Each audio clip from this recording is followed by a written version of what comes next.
ñëpp ñu ngi ñuy topp alors Doyen Samba. liñ koy dooree muy tey jii li nga xam ne lëmbe na actualité bi ci birum ay borom ñaari tur bañ ciy tudd sax ay nit ñu toll ci fukk ak ñaar yoo xamante ni teg nañ leen loxo ñaar ñi nag ñi ci gën a siiw muy Pape Cheikh Diallo animateur fële ci TFM ak Djiby Dramé di woykat alors naka nañu mën a nekkee quand même ci réew moo xam ne yenn mbir yi dañ ko fiy gis rawatina nag mineur yi nga xam ne itam wala nañ leen feebar bi léegi sida.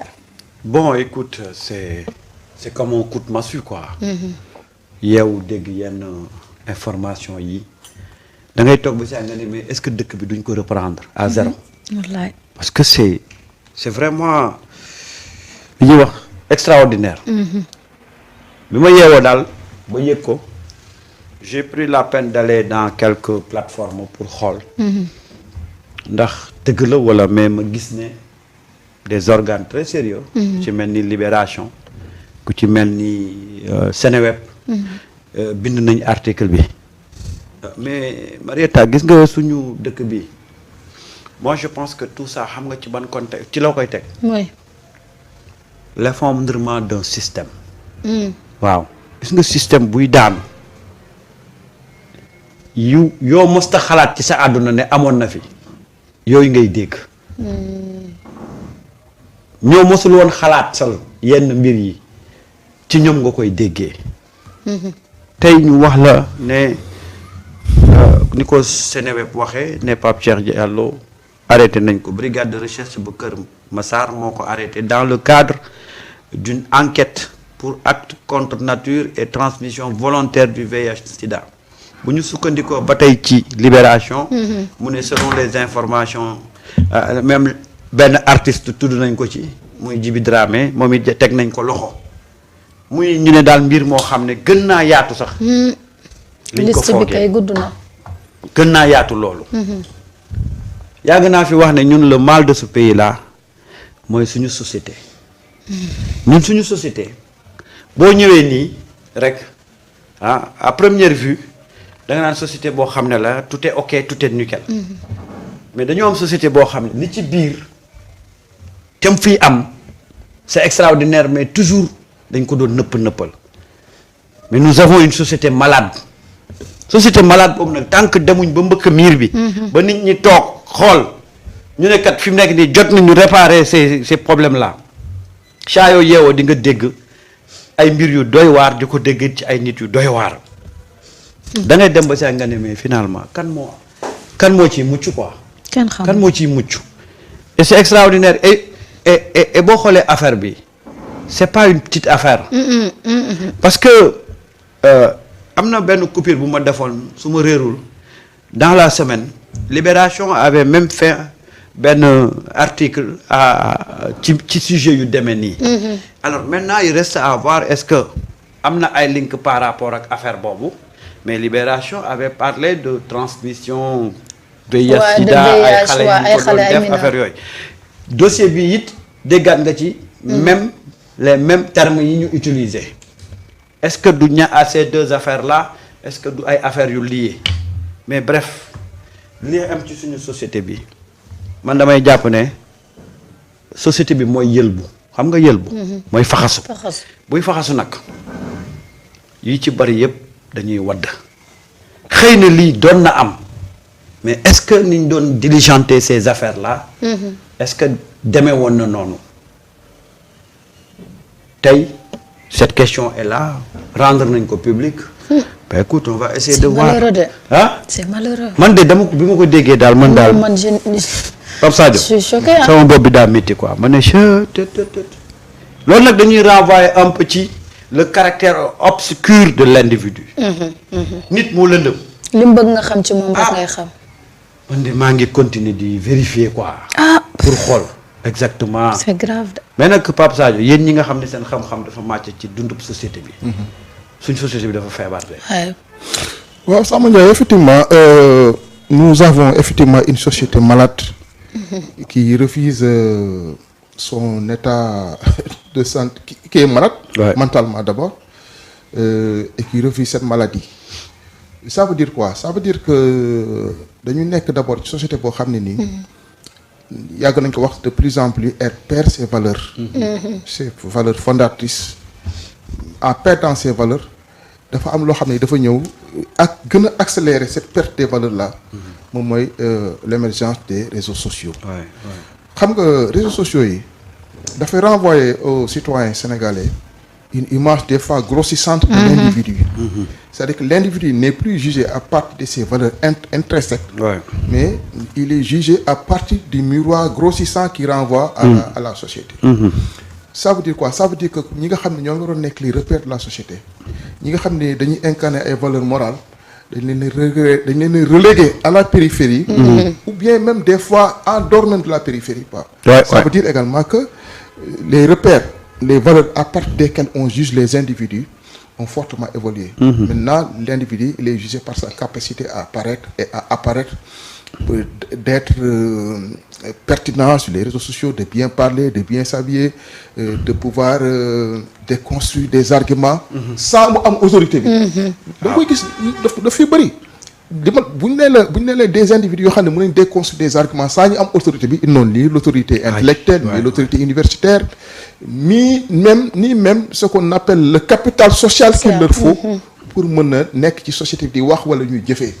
Le cas de Pape Cheikh Diallo, man waxuma ne def na waxuma deful. Mais dafa am ay cas yu bëri yoo xam ne ni c'est des gens, des vedettes, des stars yoo xam ne dañ nekk ci médias yi di wax di kii, mais du point de vue boo leen di juger sur le plan des valeurs. maanaam waaw dafay des lu bëri daal. te li ko gën a accélérer moom mooy que ne vedettariat, buzz, cette volonté opiniâtre d'apparaître sous des dehors yoo xam ne li ngay incarné bokkul ak li nga xam ne nii moom mooy valeurs yi société bi soxla. mais également du loolu ngay xeeñ nit ñi olof yi dañuy wax souvent que ne kii li may xeeñ di woowu ko absolument. C'est exactement ça. Voilà. et sur ce cas là li nga xamante ni moo jot a xew tey ñëpp ngi doon wax dañu war a criminaliser lu jëm ci wàllum homosexualité mu juróon coow mais tey ak li jot a xew nii est-ce que jotul nag ñu def nànk, parce que des fois nga yaakaaree ko koo xam ne yaramam bi dafa jigéene wala dara, alors que am na koo xamante ni am na jabar am na ay doom te loolu la, mais nan nga koy xamee. Bon, la question de la dépénalisation de l'homosexualité se pose, ça va revenir encore. Oui, ça va revenir, bien sûr. C'est vrai, l'État Pastef s'était engagé à dépénaliser l'homosexualité. Ba léegi kenn xamul lan moo tax cette loi-là kenn voté wu ko à l'Assemblée nationale. Certains disent que ce n'est pas faute de manque de volonté politique, parce que la loi était sur la table du président de l'Assemblée nationale.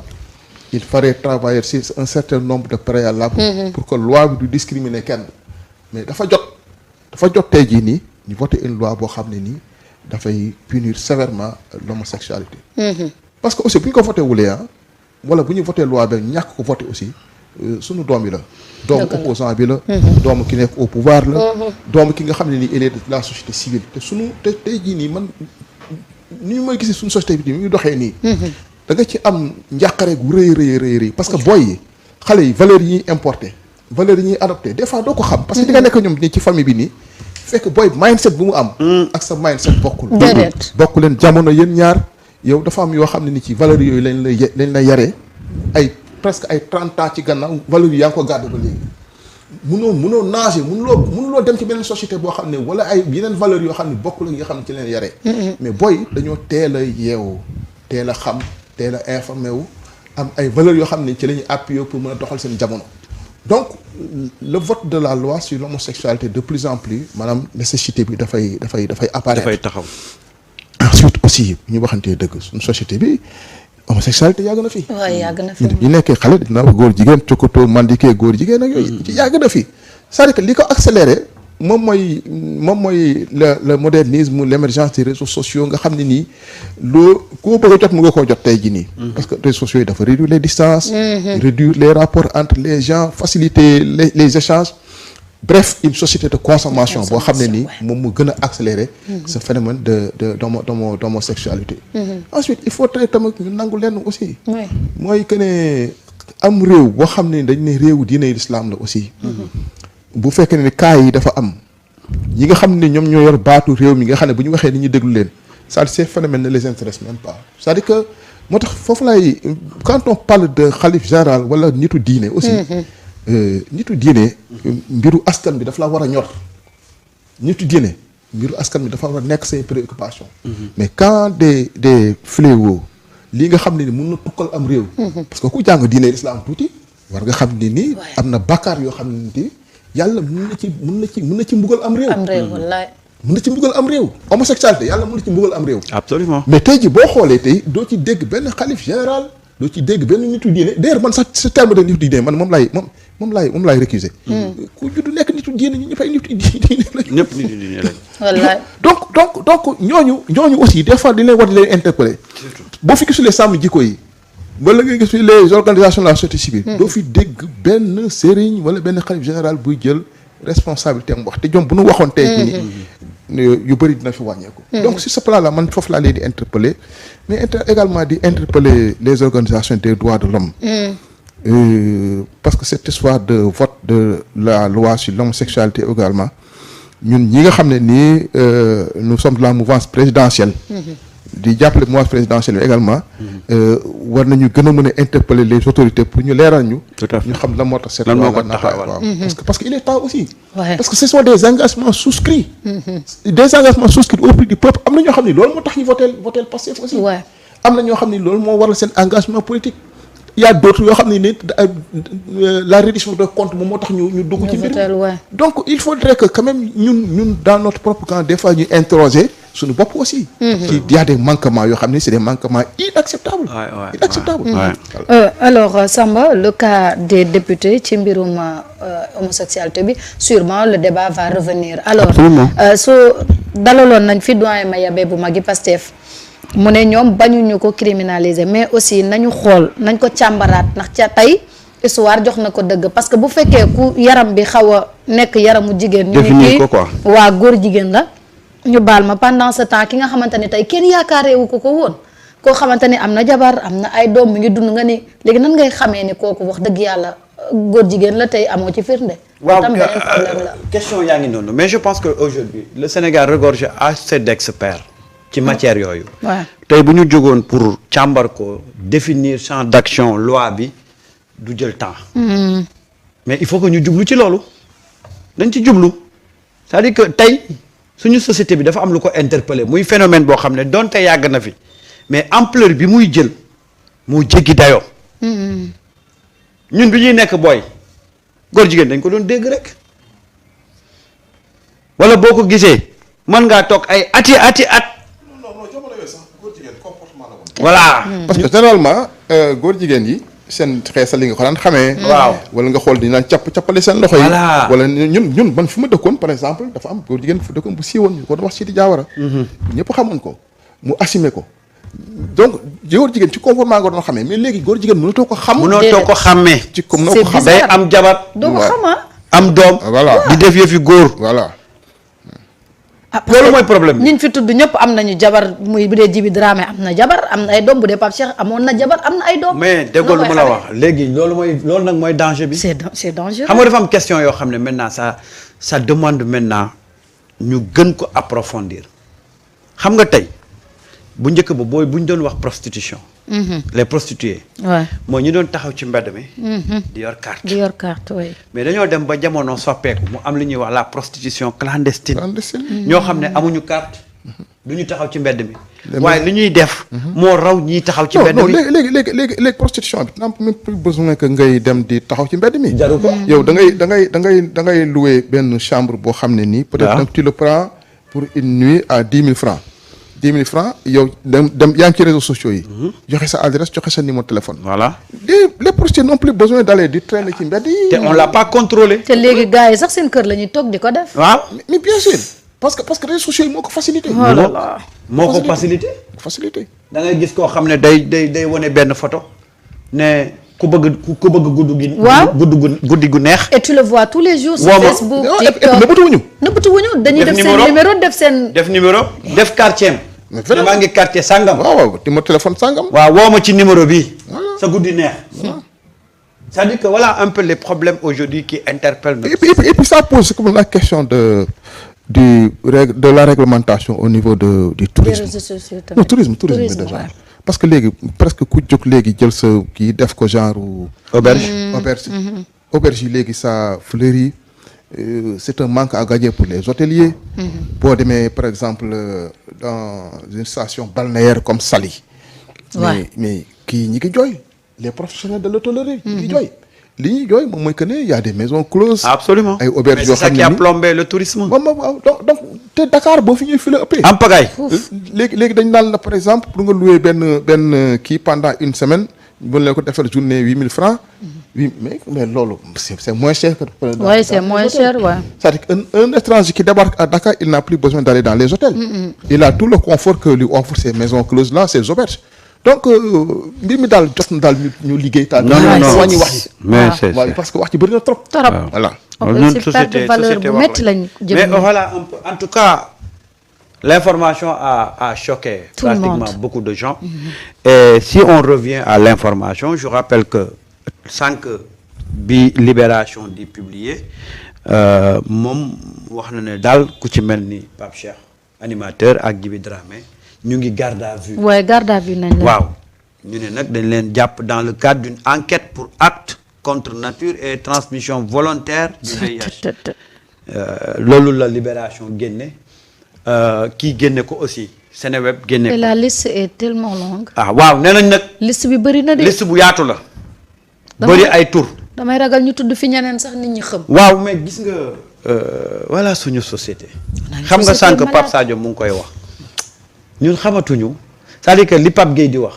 Sénégal yaay kan wax ñu yaay kan. waaw ah c'est-à-dire que on se perd même maintenant ci ñun ñii jàppee ay personnalité ba di leen di jox yenn gëdd yi après da ngay dégg ci benn mbir ci ñoom mais da nga naan finalement kan moo set.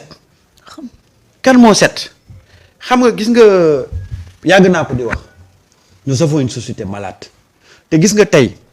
phénomène yi yëpp li tax mu am doole mooy nit ñi dañoo dem ba dañoo foog ne àdduna il faut nga am alal pour exister tey boo demee dans les quartiers comme Almadies mais yaa li ñuy wax les soirées sénégalaises.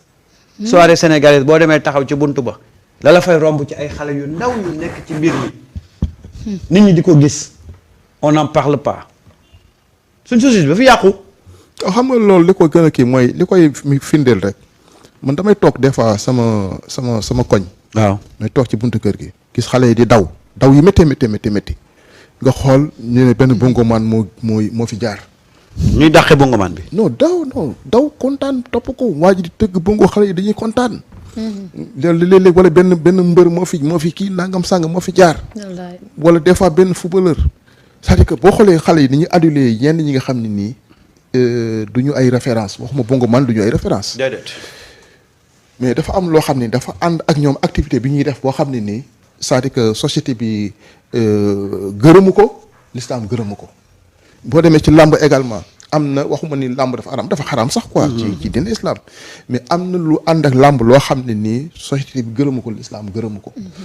te ñun suñu doom yi. dafa mel ni. ci loolu la ñuy inspiré phénomène yooyu la ñuy gën a mën a. moo leen gën a porté c'est-à-dire que seen jamono ñoom loolu lañ tombel mais xam nga ñun suñu génération bi tey ci man mbër mënu maa yëkkati